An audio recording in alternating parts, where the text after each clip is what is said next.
En 2026, les géants de l'automobile vous prennent pour des pigeons. Leur plan est simple et cynique. 3 ans pile poil après la fin de la garantie, votre moteur doit rendre l'âme. Votre boîte de vitesse doit se transformer en poussière. Et vous, la larme à l'œil et le crédit sur le dos, vous devez courir à la banque pour signer un nouveau chèque. On ne vous vend plus des voitures. On vous refourgue un abonnement à leur service après-vente. On vous vend des tablettes sur roues, des briquets en plastique jetables à 40 000 €. Les vendeurs vous sourient, vous offrent un café dégueulasse, mais dans votre dos, ils se frottent les mains.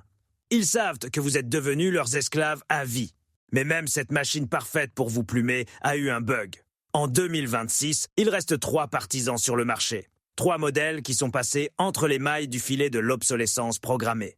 Les marketeurs détestent ces bagnoles. Ils n'en parlent jamais dans les pubs. Vous savez pourquoi? Parce que ces caisses sont trop rentables pour vous et pas assez pour eux. Moi, je ne crois pas les brochures. Je ne crois que les schémas techniques et les références de pièces. J'ai épluché la doc technique. J'ai trouvé les rapports d'ingénierie des réunions de crise où le sort de ces moteurs a été scellé. Et aujourd'hui, je vous balance la liste des voitures que les mécanos détestent. Ils les détestent parce qu'on ne peut pas faire de fric dessus. Attachez vos ceintures. On va hacker le système. Numéro 1 sur notre liste noire, le Mitsubishi Outlander. Oui, je vous entends ricaner d'ici. Vous vous dites que c'est une voiture de papy. Vous vous dites que c'est un japonais de seconde zone. Les marketeurs ont passé des années à flinguer l'image de cette marque pour que vous alliez cramer votre pognon dans du premium allemand qui tombe en rade. Mais je suis là pour vous ouvrir les yeux. Pour comprendre pourquoi cette voiture vaut le coup en 2026, il faut revenir en arrière, dans les années 2010. À l'époque, les boîtes CVT de chez Jatco, on les appelait les boîtes en cristal. Elles lâchaient avant 60 000 km. La courroie patinait, l'huile bouillait, les proprios pleuraient. En 2011, le grand patron de Nissan, Carlos Ghosn, a convoqué les boss de Jatco sur le tapis. Ce n'était pas une réunion, c'était une exécution. Il leur a hurlé dessus. Il a dit que s'ils ne corrigeaient pas cette honte, il allait pulvériser leur entreprise. Les ingénieurs de Jatco étaient en panique. Ils ont compris que la physique était contre eux. La courroie de la boîte ne pouvait tout simplement pas encaisser la charge d'un démarrage au feu rouge. Elle patinait et se bouffait elle-même en limaille de métal. Et là, l'éclair de génie. Les ingénieurs ont décidé de tricher avec le système. Ils ont dit « Au diable la courroie au démarrage !» Et ils ont ajouté un putain de premier rapport mécanique, une launch gear, un pignon en acier. Maintenant, quand vous mettez pied au plancher dans un Outlander neuf, ce n'est pas la fragile courroie qui bosse, mais un morceau d'acier trempé. La courroie ne s'enclenche que lorsque la voiture a déjà pris de la vitesse. Génial, absolument. Cette solution a sauvé la réputation des CVT. Aujourd'hui, sous le capot de l'Outlander, on trouve la boîte Jatco JF016E. Des insiders des flottes de VTC confirment que ces boîtes tiennent 300 000 km sans ouvrir. Et le bloc hydraulique unique, réglé par les ingénieurs de Mitsubishi, donne 8 rapports virtuels. Elle ne hurle pas comme un bus, elle se comporte comme une boîte auto normale. Et maintenant, regardons le cœur de la bête. Le moteur code PR25DD. C'est un développement commun avec Nissan, mais Mitsubishi l'a perfectionné. Pendant que les concurrents fabriquent des blocs moteurs en papier alu, ici on a un bloc en alu massif avec de vraies chemises en fonte. De la fonte, les amis. Ça veut dire que le moteur ne se déformera pas à la première surchauffe comme une bouteille en plastique. Il y a l'injection directe, mais les poussoirs hydrauliques sont réglés pour que vous n'ayez pas à toucher aux soupapes avant 200 000 km. Le verdict est simple, les concessionnaires Mitsubishi ont la dalle en ce moment. Ils sont prêts à vous faire des remises, à vous offrir les tapis de sol, les pneus, pourvu que vous n'alliez pas chez les Chinois.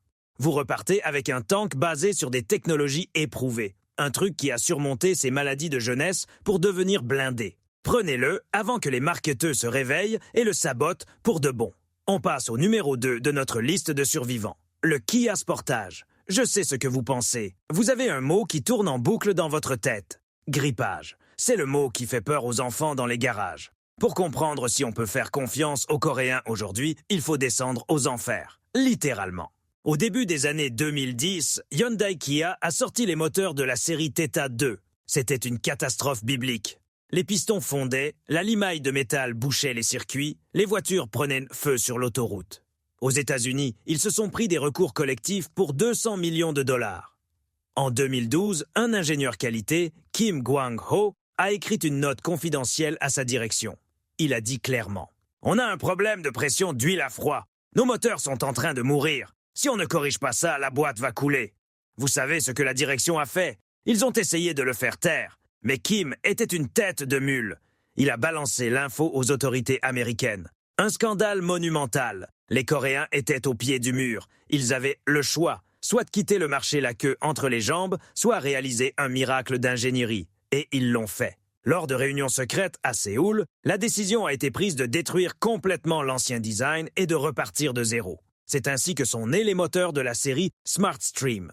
Dans la 5e génération du Sportage, le NQ5, on trouve le moteur G4NL. Et voici le détail croustillant que les youtubeurs vendus vous cachent. Les ingénieurs ont intégré des gicleurs d'huile dans ce bloc. Ils balancent un jet d'huile directement sous la tête du piston avec une pression de 4 bars. Avant, le piston surchauffait, se dilatait et rayait les parois du cylindre comme du papier de verre. Maintenant, il prend une douche glacée d'huile en permanence. Ils ont fait tourner ces moteurs sur le Nürburgring, pied au plancher, pendant 48 heures d'affilée. Ils ont essayé de les tuer pour prouver au monde qu'ils ne prenaient plus feu. Les tests ont montré qu'après 100 000 km, l'usure des cylindres était de 0%. Un zéro absolu. Mais le moteur, c'est la moitié du boulot. Parlons de la transmission. Si vous prenez la version avec le moteur 2,5 litres ou le diesel, vous touchez le jackpot. Une boîte auto classique à 8 rapports, un convertisseur de couple. Pas de boîte robotisée à la mode avec un double embrayage qui va cramer dans les premiers bouchons parisiens. Pas de CVT. C'est une boîte auto de la vieille école, mais avec le cerveau d'un supercalculateur. Elle digère le couple en se marrant.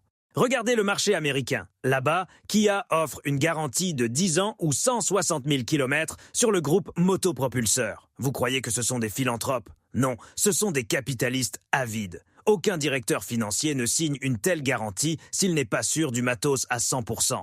Ils ont calculé les risques. Ils savent que ce moteur ne cassera pas. Mais attention, prenez bien la boîte auto classique. Évitez les hybrides avec la boîte robotisée DCT, il y a encore quelques soucis de jeunesse avec des à-coups. Votre choix, c'est le classique, le simple, le solide. Les Coréens ont appris leur leçon à la dure, et maintenant vous pouvez acheter une voiture conçue par des ingénieurs qui bossaient avec un pistolet sur la tempe. C'est la meilleure des garanties. Et enfin, le 3e larron. Le Saint Graal pour celui qui veut acheter une bagnole et oublier la tête de son garagiste. La Toyota Corolla Cross. Oui, elle est chiante. L'intérieur ressemble au bureau d'un comptable des années 90. Mais écoutez-moi bien. Cet ennui va sauver votre portefeuille. Pendant que vos voisins attendront la dépanneuse pour leur SUV chinois dernier cri avec toit panoramique, vous démarrerez simplement cette Toyota et vous irez à vos rendez-vous. Pour piger la philosophie de cette caisse, retour en 2016. Le monde entier était devenu fou des turbos. Volkswagen, Ford, tout le monde s'est mis à faire des moteurs minuscules avec des turbos énormes. Ils essoraient de la puissance de briques de jus de fruits. Toyota a regardé ce cirque et a dit un non ferme et définitif. Ils ont décidé d'aller à contre-courant. Ils ont lancé le projet Dynamic Force. L'objectif était dingue. Créer un moteur atmosphérique avec un rendement thermique de 40%. Les ingénieurs concurrents ont rigolé. Ils disaient que c'était contre les lois de la physique. Mais les Japonais ont activé leur mode obsessionnel, ce qu'ils appellent le Kaizen. Ils ont passé 3 ans à polir des segments de piston avec un revêtement à la poussière de diamant pour réduire la friction de 20%. Ils ont usiné au laser les sièges de soupape pour que le flux d'air forme une spirale parfaite. Le résultat de cette paranoïa, c'est le moteur M20A-FKS, un 2 litres Atmo. Vous savez pourquoi il est éternel? Parce qu'il a le système d'injection D4S. C'est un chef-d'œuvre de précaution. Il y a 2 injecteurs par cylindre. Un qui nettoie les soupapes avec l'essence, donc la calamine n'existe pas. Le second injecte directement dans la chambre de combustion pour la puissance. En 2023, ils ont encore renforcé les pistons pour éliminer le moindre risque théorique de consommation d'huile. La durée de vie de ce moteur dépasse les 400 000 km. Facile. Maintenant, la boîte. Toyota a longtemps détesté les CVT sur les voitures lourdes. Ils n'aimaient pas l'effet d'élastique. Quand tu appuies, le moteur hurle et la voiture n'avance pas. Ils ont passé des années en test. 500 prototypes sont partis à la benne. Et ils ont créé la boîte Direct Shift CVT, code K120. Ils ont pris l'idée du rapport de lancement et l'ont poussé à l'extrême. La première est purement mécanique. Vous démarrez sur des pignons comme avec une boîte manuelle. La courroie n'encaisse aucune charge au démarrage. Et petit détail qui tue. Ce pignon est en acier trempé. Chez les concurrents, on utilise souvent des composites ou du plastique dur pour économiser 3 centimes. Ici, c'est de l'acier. Point barre. C'est un putain de coffre-fort sur roue. Ce n'est pas une voiture pour frimer, c'est un outil d'investissement. Vous l'achetez, vous roulez 5 ans et vous la revendez presque au même prix. Le seul truc qui pourrait vous embêter, c'est le câble haute tension sur la version hybride si vous habitez en montagne avec le sel sur les routes en hiver. Mais Toyota a déjà sorti une pièce mise à jour avec une meilleure isolation, au final. C'est la voiture la plus vendue de l'histoire de l'humanité, qu'on a juste surélevée et rendue encore plus fiable. Les concessionnaires détestent les vendre sans marge, parce qu'ils savent que vous ne reviendrez jamais les voir à l'atelier. Tirons un trait. Le système déteste cette liste. Le concessionnaire ne veut pas vous vendre un Outlander, parce qu'il ne gagnera rien sur la réparation de la boîte. Le mécano s'ennuie avec une Corolla, il n'y a rien à y faire à part la vidange. Et les Coréens, avec leur nouveau moteur, ont brisé les stéréotypes qui nourrissaient les experts automobiles depuis des années. En 2026, la fiabilité, c'est le nouveau luxe. Ne vous laissez pas avoir par les écrans géants ou l'éclairage d'ambiance. C'est de la verroterie pour les indigènes. Regardez les codes moteurs, regardez les chemises en fonte, regardez les pignons en acier. Maintenant, la balle est dans votre camp. Si vous avez eu une de ces voitures, foncez dans les commentaires. Balancez vos arguments, confirmez ou démontez ce que je dis. On est là pour la vérité, pas pour le pipeau des commerciaux. Abonne-toi à Zéro Gaz, plein de jazz. Ici, on dit tout haut ce que les concessionnaires pensent tout bas. À la prochaine.